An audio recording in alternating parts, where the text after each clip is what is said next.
हरियाणा के नूंह में हुई हिंसा के हुए बुलडोजर एक्शन पर आज हाईकोर्ट ने रोक लगा दी है। हरियाणा सरकार की कार्रवाई पर पंजाब एंड हरियाणा हाईकोर्ट ने स्वतः संज्ञान लिया और विध्वंस अभियान पर रोक का आदेश जारी कर दिया। हाईकोर्ट ने हरियाणा सरकार से पूछा है कि अभी तक कितने ढांचे गिराए गए हैं। हाईकोर्ट ने सरकार से बुलडोजर एक्शन की पूरी जानकारी भी मांगी है। तो यूपी का बुलडोजर मॉडल जो है वो हरियाणा में चलता हुआ नहीं दिखाई दिया। हालांकि सरकार की तरफ से 250 से ज्यादा झुग्गियां गिराने की बात की गई, तमाम इमारतें गिराने की बात की गई, अवैध जो कंस्ट्रक्शन था उसको गिराने की बात की गई, लेकिन आज हरियाणा पंजाब हाईकोर्ट ने उस पर रोक लगा दी। नूंह में 31 जुलाई को शोभा यात्रा के दौरान हिंसा भड़की थी और इसके बाद पुलिस का एक्शन शुरू हुआ। तो अभी तक इस मामले में 200 से ज्यादा आरोपियों को गिरफ्तार किया जा चुका है। इसके अलावा सरकार ने उपद्रवियों के अवैध निर्माण पर बुलडोजर भी चलाया, जिस पर अब हाईकोर्ट ने रोक लगा दी है। आदित्य प्रताप सिंह, जी न्यूज संवाददाता, ज्यादा अपडेट लिए हुए मेरे साथ लाइव जुड़ रहे हैं। आदित्य, सबसे पहले तो मैं अपडेट चाहूंगी कि इस समय क्या हालात है, क्योंकि आज ये पता चला है कि कई इलाकों में कर्फ्यू में ढील दी गई है, अब इंटरनेट भी बहाल कर दिया गया है। आप स्टेटस बताइए, आप जमीन पर मौजूद हैं।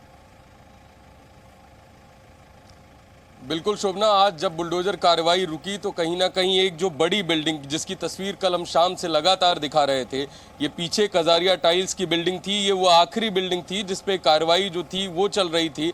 उसके बाद इस पे रोक लगा दी गई। इस बिल्डिंग पे कार्रवाई के बाद बुलडोजर एक्शन पर हाईकोर्ट के आदेश आने के बाद पूरी तरीके से नूंह जिले में रोक लग चुकी है। 200 से अधिक स्थायी और अस्थायी स्ट्रक्चर्स जो हैं वो गिरा दिए गए हैं। अगर बात नूंह के हालात की करें तो कर्फ्यू में ढील तो दी गई, लेकिन कहीं ना कहीं एक पक्ष जो है वो अपनी दुकानें खोलने को तैयार नहीं। हम लगातार वो तस्वीरें आज लगातार दिखाते रहे कि किस तरीके से जो एक पक्ष है वो भी आज भी अपनी सुरक्षा को लेकर प्रशासन से आश्वस्त नहीं हो पा रहा है। एसपी और डीसी इस जिले के लगातार पंचायतें कर रहे हैं, लगातार बातचीत कर रहे हैं दोनों पक्ष के लोगों से, लेकिन एक असुरक्षा का जो भाव है वो लोगों में बनता नहीं दिखाई दे रहा। डीसी का बार बार कहना है कि हम कॉन्फिडेंस बिल्ड करने का पूरा प्रयास कर रहे हैं, लेकिन कहीं ना कहीं कुछ जो चूक हुई है या जो चीज़ें रह गई हैं हम उनको सुधार कर दोनों पक्षों से बात कर जो एक साधारण व्यवस्थाएं हैं पुनः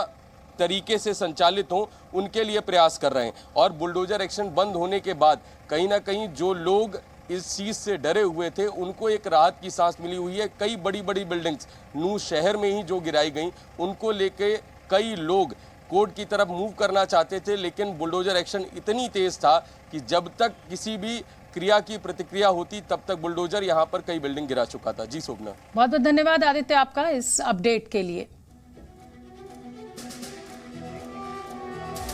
तो ये अपडेट देते हुए आदित्य, जब तक हाईकोर्ट संज्ञान लेता तब तक तो अच्छा खासा बुलडोजर जो था वो चल चुका था। हालांकि प्रशासन का यही कहना है कि बुलडोजर सिर्फ अवैध निर्माण पर चला है, लेकिन जवाब तो प्रशासन को ये देना ही होगा कि ये अवैध निर्माण जो है वो नूंह हिंसा से पहले क्यों नहीं याद आया प्रशासन को।